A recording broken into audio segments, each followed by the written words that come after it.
Yo, this is Rick Mahorn, the bad boy, giving a shout out to my man Drew, Detroit Drew. Make sure you tune in on his YouTube channel, Detroit Drew, bad boy. Yo, what up though, peeps? How's everybody doing today? We're back with some updates on the trade rumors involving Jerami Grant, which will eventually lead in to a potential another high draft pick, another top 10 draft pick, which who should we talk there? By the title, you can see it's Shaedon Sharpe. And finally get my 2 cents on what I think about him here towards the end of the video. So if you don't want to hear about the trade rumors and you're here for the draft stuff, fast forward. If you're here for the rumors, well, here we are. So report came out today slash last night. Today is when I saw it. I go to bed earlier because of the baby. So I don't get to see all the breaking news late at night anymore, which kind of sucks. But hey, I still get to talk about it. Anywho, neither here nor there. A couple more teams are interested in Jerami Grant, that is. First and foremost, we've known that Portland's been one of the main talking points for him so far, involving the number 7th overall pick, which will tie into Sharpe here in a second. That's been the rumor. But today I seen a snippet. It was on some kind of fan website on Reddit, so take this with a grain of salt. This one may not be true, just throwing that out there, but it's pretty cool to talk about if it is true. One of the teams that's newly interested in him is the Atlanta Hawks. And they did talk about Jerami Grant for Bogdanovich. I believe that's how you pronounce it. I think I did good, hopefully. If I said it wrong, let me know in the comments. You guys will let me know. But he is a great 3-and-D kind of player. He's a very good sidekick to Trae Young, but it's not enough for the Hawks to be serious, you know. Whereas if he came here, obviously there'd be some more in the trade, but that was just the main vocal point. I didn't hear anything else involving it, and this could be a fake. But if that was true, I would like Bogdanovich's fit. He's a very good three-point shooter. He's not selfish. If he's not the open man, he will make that extra pass to either Saddiq Bey to get the three, kick it back to Cade, or work it down low and set up the big man if his shot's not there. But he does more than just shoot threes. He's a very good mid-range shooter. He's a very good free throw shooter. He plays well in crunch time. He could be better on defense, but, you know, he's not very athletic, but he's not terrible at it either. I would like the fit. Vice versa, if Jerami Grant goes to the Hawks, they get a little bit more serious in the Eastern race. Not saying they're close to the top, because they're not beating Milwaukee or, you know, Philly if they get their ducks in a row. I don't know about Brooklyn, but they're not going to beat Boston again, you know. Not in that elite company, but they move in the higher mid-tier, you know. It would work out. I heard the Kings were interested in him, but I don't think they are going to do anything to get Jerami Grant. Portland was the other one. The Miami Heat was probably the newest, biggest one that I seen. And I would take Duncan Robinson. I think that would be the player that we would like to target. Kind of the same kind of role that Bogdanovich would fit. Would be a three-point shooter. He's a scorer. He's one of the best players coming off the bench or starting. And that's the kind of the unique thing about him is Miami was so deep this year is they didn't really have a consistent rotation involving starting five. Like Tyler Hero won 6th Man of the Year, so he came off the bench because Kyle Lowry. But pretty much throughout the season, Duncan Robinson, including the playoffs, would get these stretches where he'd play so many minutes, he would score 30 points, he'd hit a ton of threes. But they were so deep, is like some games he didn't even play because they didn't need what he offered, which was shooting. Here in Detroit, we need more shooting because it's pretty much Saddiq Bey. Frank Jackson was MIA. Diallo's not a good three-point shooter yet. He got better. Killian's improving, but not there yet. Cade, he didn't have a good percentage, but he's going to get better, I know, in time.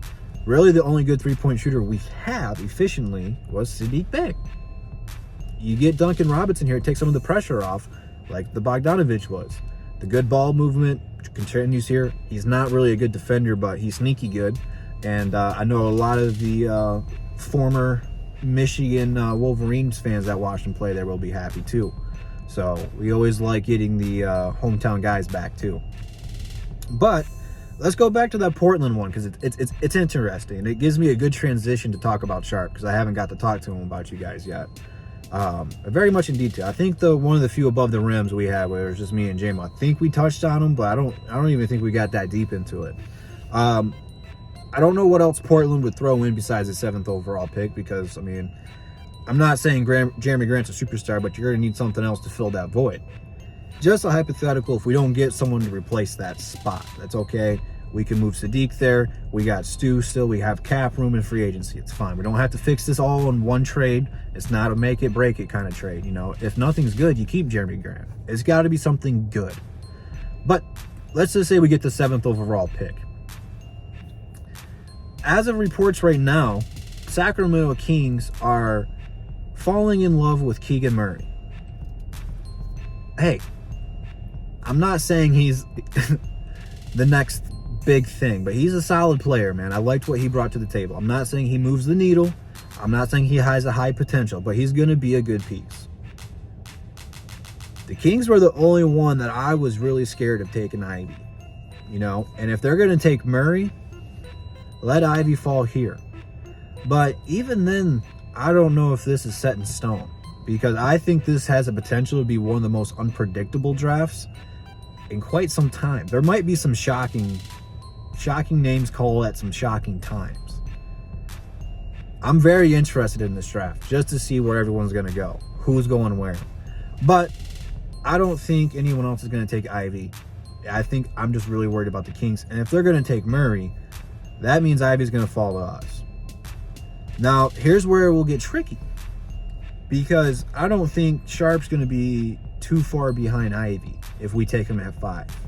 Or if we want him at 5, we can take him at 5 if we got 7. Hopefully Ivy falls. But Ivy won't fall past us. So you have to take Ivy at 5. And you're going to have to roll the dice to see if Sharpe will fall. But if we do, and if he's available at 7, that would be my pick. And let me tell you why. I know a lot of you guys, talk about there's not too many highlights, that's not high school. Cool. I think he'll struggle his first couple years. He might need to go to the G League a little bit in terms of getting used to the NBA. He might not be able to start right away. He might need to come off the bench. I don't know how ready he will be, and that's the big question mark. But the potential and everything is there. He's got something you don't teach, raw athleticism. He can just float in the air. He's not jumping, he's floating. Now, granted, it's not a bet against, elite competition like this, but hey, whatever, I don't want to hear it. The talent is there. He can shoot. The one thing I don't like is I don't see a whole lot of passing or looking to set up his teammates, but that's something he'll need to do when he matures. It's always a risk taking one of the younger guys in the draft. But I like his raw potential and what he brings to the table, man. He's got good basketball IQ, especially on defense, of helping out on rotations and contesting shots. Again, I know what you're trying to say. But, man, this kid is going to be special. I think he's got a potential to be one of, if not the best player in the draft kind of potential. Now, it may not be Rookie of the Year this year. It may not be, most improved next year. It might be a 3 or 4 year leap. Sometimes it needs that time. But I think the potential is just crazy high with him of what he could bring. And I think they could be a better fit with the Pistons, with what we're trying to build. With our identity, our culture. It could probably help him a ton mentally of getting ready for the NBA, where I think we're ready to get serious. We're ready to compete. We don't have time for excuses or no one wanting to work and put the work in to get better as not just an individual, but as a team. So I think him playing with Cade and Sadiq and the rest of the young guys would help him lock in and buy into the team and take it serious to get better faster. So I think he'd be a great fit for the Pistons, let alone anybody in the draft. But I don't want anyone else talking about him because I want him to fall to us. But let me know what you guys think about Sharpe, And some of these Grant rumors that are flying out at you. Let me know what you guys think about those, man. Where do you want Grant to go? If you have a destination or a good trade, let me hear it down in the comments. Same thing if we get another pick. Is Sharpe someone you want, or is Sharpe there at 5? Let me know all that in the comments down below. Instagram, Twitter, DSA members, Drew 313 shirts in the description. Check it all out, and I'll catch you guys in the next one. And that's the bottom line, because Double D said so. Peace.